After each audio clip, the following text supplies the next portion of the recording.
Coming up is a really good interview by Maria Bartiromo. And she's out of New York, fine family. She's an excellent reporter.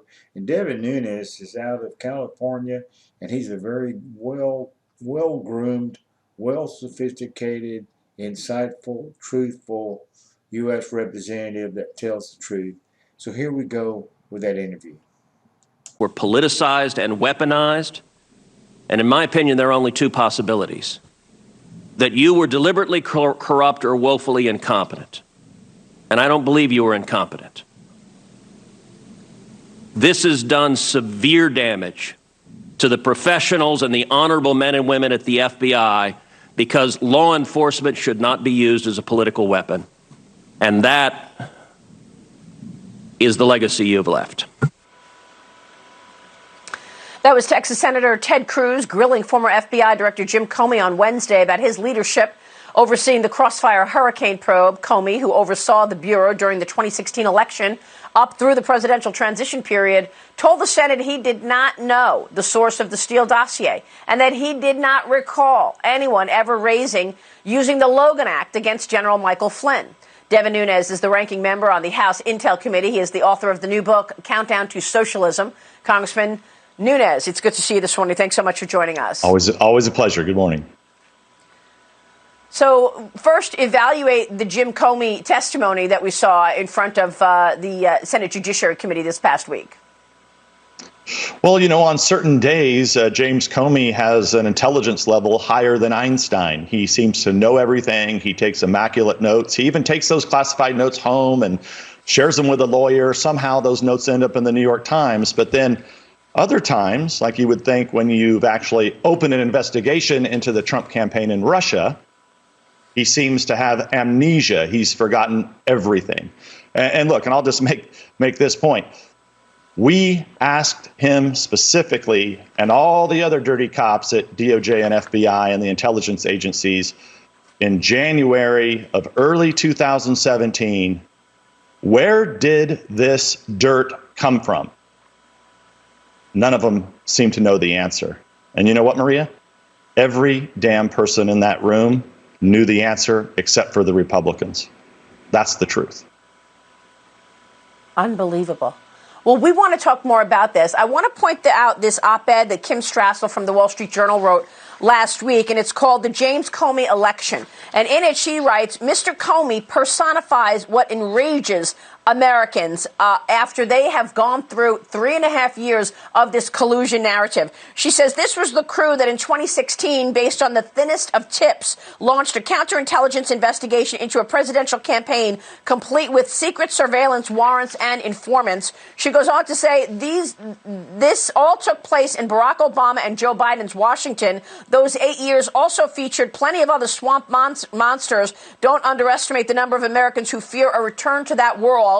Lois Lerner harassing conservative nonprofits. Supervisors at the Bureau of Alcohol, Tobacco, Firearms, and Explosives losing guns in Fast and Furious. The EPA minions who burned companies with ever-changing rules. And the list goes on. This is why she's calling this the James Comey election. Will the American people understand what took place under Joe Biden and Barack Obama's watch and this plan to take down a candidate and then a sitting president, Congressman? Well, look, Maria, this may sound a little self-serving, but the reason I wrote Countdown to Socialism is exactly for this reason, that people need to understand the consequences of this election. We are going to go back to what we've been living through, this nightmare. For me, it's been 4 years. You have to remember, I was first briefed on this in September, that the Russians were doing something nefarious, but was never given any information.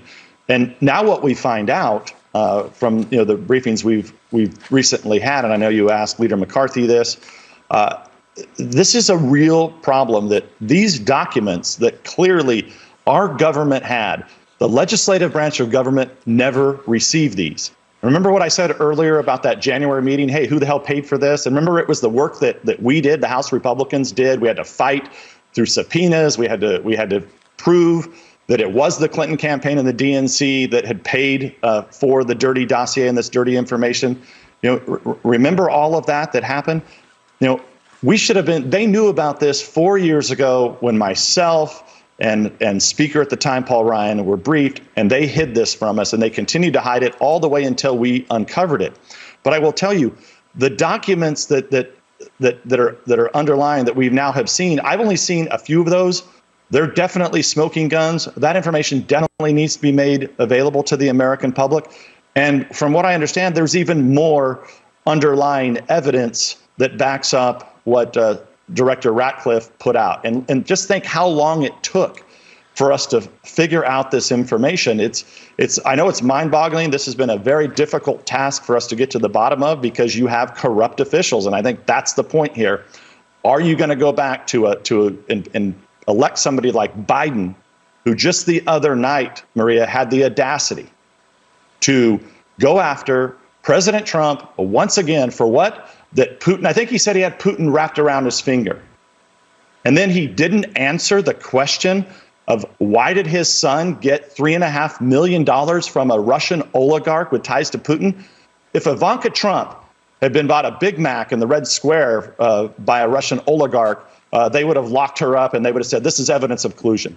Here you have the media, which is the propaganda arm of the Democratic Party, ignoring all of this for the last 4 years. And now you have on a debate stage, why did your son get paid $3.5 million from a Russian oligarch?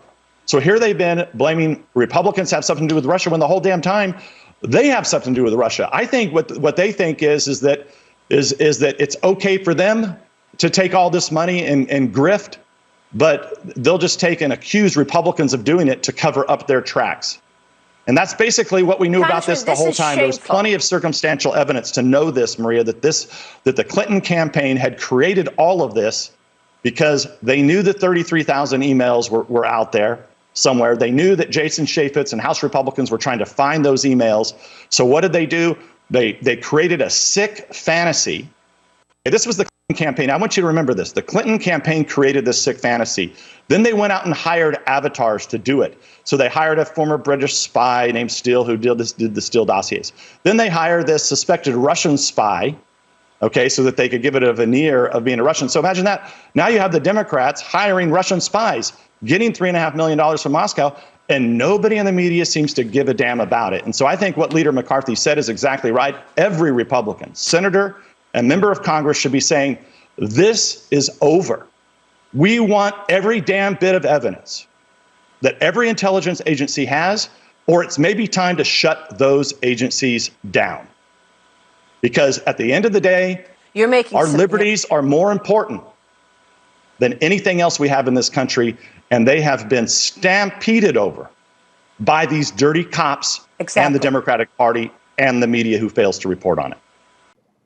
There you have it, an excellent interview by Maria Bartiromo of Devin Nunez. Both are really fine individuals and trying to get the truth out. But thank you for viewing this clip and this commentary.